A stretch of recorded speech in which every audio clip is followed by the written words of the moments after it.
One section of the garden was left to grow up this spring, and you can see a lot of white clover out here. The white clover is a favorite for our honeybee friends that stop by, and I'm not sure if they're wild or if someone in the area raises them, but that clover is a favorite not only for the honeybees but also the wild rabbits that live out here. You'll often find them sitting right out here in the clover, and I'm honestly surprised we don't see one today. There's also, right in front of us here, some wheat. This was some very old seeds that we found in some 5-gallon buckets. A thrift store was giving them away. It was old, expired survival food, and we wanted to throw that wheat out and see if it actually would sprout, because it was supposed to be an heirloom seed, and it actually came up. So there's a little bit of wheat in here, not much. We also have whatever these flowers are right here.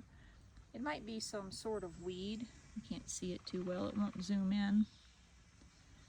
But whatever that plant is, as the flowers have dried out, they've gotten, let's see if we can get it to zoom here. There we go. As the flowers have died out, they've turned fluffy. And we left this here because I wondered if it was something the hummingbirds could use for their nests. That natural plant fiber and fluff. I'm not sure what it is exactly, we haven't identified it. But again, we left that here so that if some sort of small bird could use it, or whatever critter, that was out here too. There's one of the flowers there. And the white clover has been very healthy. Some really large ones have come up. Oh, we've got somebody right there. Look at that. Small little butterfly came to visit. There's our clover.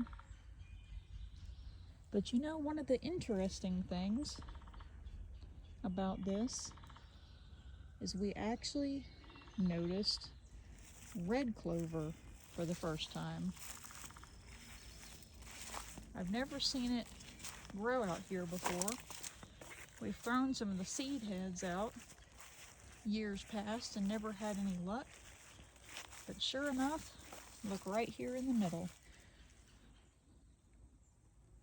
Now that's a sight to behold. Seeing another type of clover out here. And again, letting that come up for whatever little critters want to come out and visit, and the seed heads of the wheat. But that is just a beautiful plant. We'll separate it here where you can see the stem of it better away from that. And there's a few other little things scattered amongst here. And it's just a small patch. It's not the entirety of the stretch, but we just let it come up as it pleased. The wheat had sprouted before the spring and wasn't quite sure if it was going to actually do anything, but it appears it has. And out here back this direction is where a lot of our bird friends live. This is the area where the catbird lives, and a brown thrasher that sings pretty often. Northern cardinals stay back here. Right off this direction is where wild blackberry likes to come up, and oftentimes those northern cardinals will get in the wild blackberry and make their nest because they're so protected by all those thorns. That's another place we notice here is in rose bushes. They'll get inside there amongst all the thorns and keep themselves protected because, you know, they have a lot to worry about to try to shield themselves from. And so the wild blackberry back here, they'll often nest in. And you'll see a lot of kind of vines in this area. And one thing that you'll notice earlier in the year, usually before the hummingbirds even get here, from what we've taken note of, the Carolina jessamine is growing wild. The vines run way up in the trees here, and you'll see yellow flowers all over the place in the early part of the year. So at least early March, maybe late February, we have a lot of traffic going by because it is a busy day. Looks like a delivery truck. They've both been by today. But our bird friends live out here, and this is the area. Actually, usually if you're standing right here on the other side, like right in here, is where the rabbit likes to sit. And we believe that's Otter, baby bunny junior. We think that it moved out this way, seeking a lot better cover. And you often see that little rabbit. We don't have the same kind of encounters, but it feels like the same rabbit because it doesn't get scared. It just sits and watches you. You can talk to it, and it just really doesn't pay you any mind. And there's quite a few rabbits out here, but that one particular one just loves to sit right here. And you can see the clover is growing pretty strong, but we do have some that's already trying to go to seed. Where did I see the really dark one at? I can't find that one in particular, but you can see right back here where some of them are kind of dying off. But just a nice, simple little area that we didn't mow over. We just let it come up. There's a seed head back there. And hopefully, well, I think we actually have a honeybee. I'm trying to look from a distance, I can't tell. It looks too small though, that might not be a honeybee. Let's see what you are. The honeybees have been pretty scarce so far. I'm not sure what you are. Can you see that? Well, it looks like some sort of honeybee, but it's smaller and a darker color. Is that a different species maybe? We often get the slightly larger, kind of yellowish tan colored ones with the stripes. But just like the lyre leaf sage patch, this is just come up here. Well, that looks like, can we zoom in? Is that a lightning bug? Not sure, I don't think so. We have a lot of lightning bugs too, or fireflies as other people call them, kind of depending on what region you're at. I hear the little bee back over there. Yeah, I wonder what kind that is. It's the only one I'm hearing and seeing right now. But look at that, a pollinator patch. So simple. Just let it grow up and do its thing without mowing it. But the other honeybees were out here the other day. There haven't been too many like there have before. But when we started to see a few of them, come to think of it, I think it might be a little bit later in the summer when we start to see them more, but some of the clover is still blooming. But we put out a small shallow dish with water in it and little stones for them to land on. We don't want them to get stuck in the water, but we do want them to have access to it. So we'll put a small dish of water out. And from what I remember reading, that's why a lot of people see them at their hummingbird feeders, is they're trying to find water to cool their hive off. And so we put that little dish out, and you can see them just gravitate towards it and really enjoy it and be thankful for that little bit of water. That little bee is hard at work back there. If you see this and you know what type it is, definitely let us know. I'm curious. I haven't seen that little guy before. But you know, there's so many different types. And we see butterflies down here too. We only had a brief visit there for a moment. The butterflies visit down here, just like they visited the sage.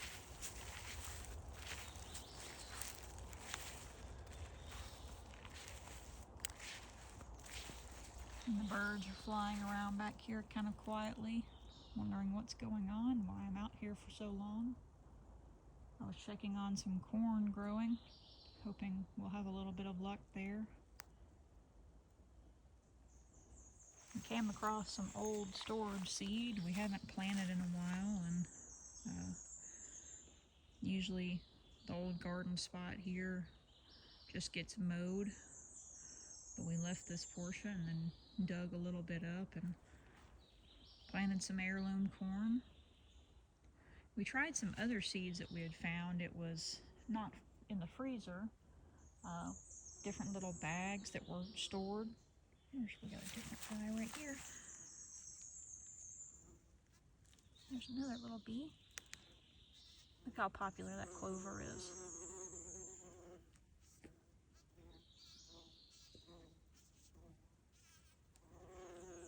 You know, for the most part, I know there can be some honeybee hives that have problems, but for the most part, the bees just mind their business and go about their way and don't bother you. Especially the honeybees. I've always had really good experiences with them. Never a mean-spirited one.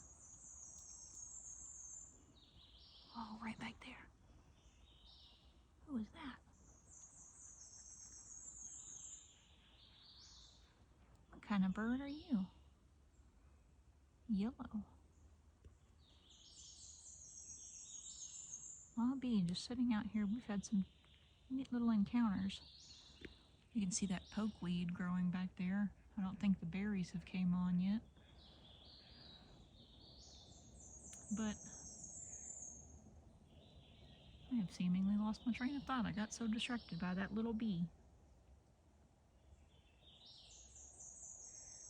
I think I might have been saying something about the seeds we found. We found some dried seed, put it up, and gave it a chance out here. But out of the 4 different varieties, between green beans, purple hull, and some cucumbers, seeds didn't really seem to do anything.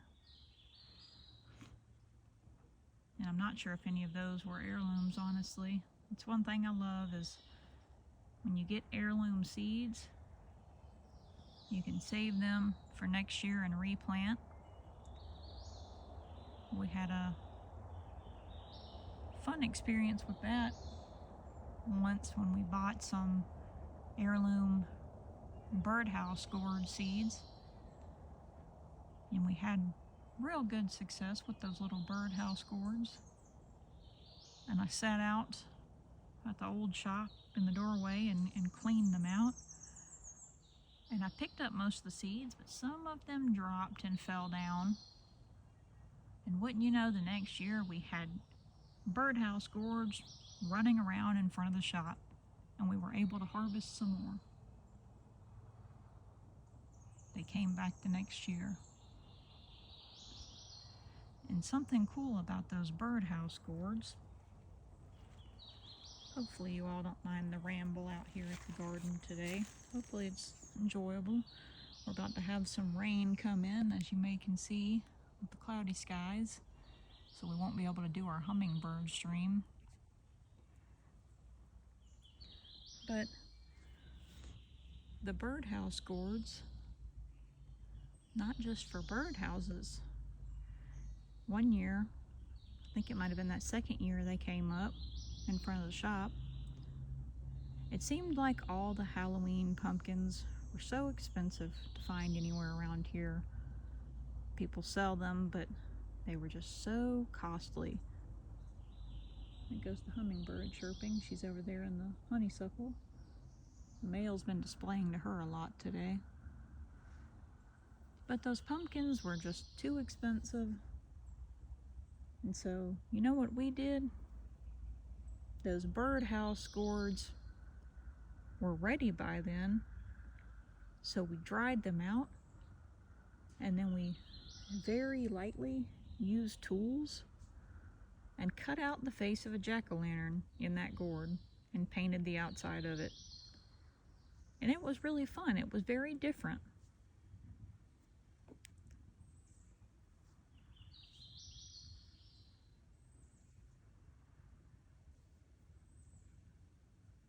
Just listening and looking around. The ducks are down there having a blast together. They're all chatty. That little yellow bird is still somewhere back here. I can hear it rustling around right there. There's pokeweed over here, red sumac, mulberry, a little bit of that invasive privet. It's so hard. It's been cut back before, but it comes back up so heavily. But you know, one thing you can do with that, if you find good, long, straight bits of it, you can take that privet, cut a long piece, soak it in water, make it pliable, and you can make miniature reeds out of it. You can make dream catchers. Make it and you wrap it around itself.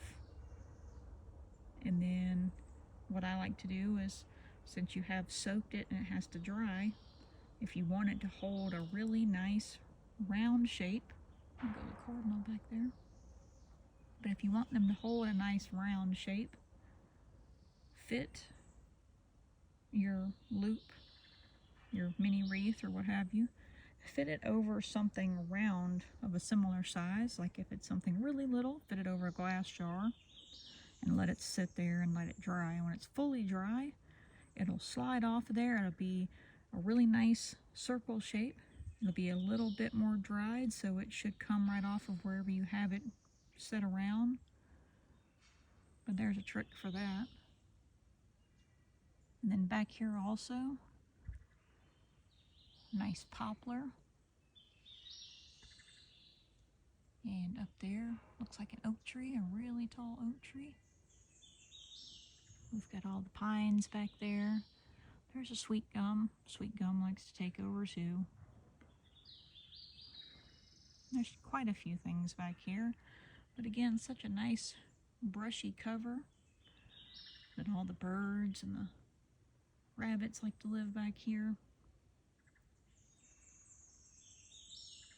But just hopefully a peaceful little outdoor ramble. Maybe you've got some ideas about making something or planting something. Sitting outside and just taking some time to watch all the wild things for yourself. You never know, if you get a chance to just slow down and sit outside. If you're patient, you're quiet, you're there long enough, you never know what you might see. Kind of the same thing with the black vultures that live here. You know, observing them and watching them, I would have never known just how much personality they have. And if you were to sit out here long enough, you'd probably get to see a hummingbird display. Get to hear all that cardinal song. There goes one overhead. You might even see the thrasher peek out of the woods, or see the rabbit come out for an evening meal. Another cool thing is sometimes if you're out here, you'll see some of the coolest airplanes and helicopters go over. I've even seen ospreys go over before. Not the bird. And one time, there must have been an air show somewhere, and we saw a formation of older planes go over. So let this be your sign to take some time here when you can. Sit outside and just watch the world and listen if you can. If you're in an area where there's not too much nature type area around you, we hope that you'll go visit maybe a park or a forest, something like that. We hope you all have a wonderful day. We thank you for sitting out here and watching with us.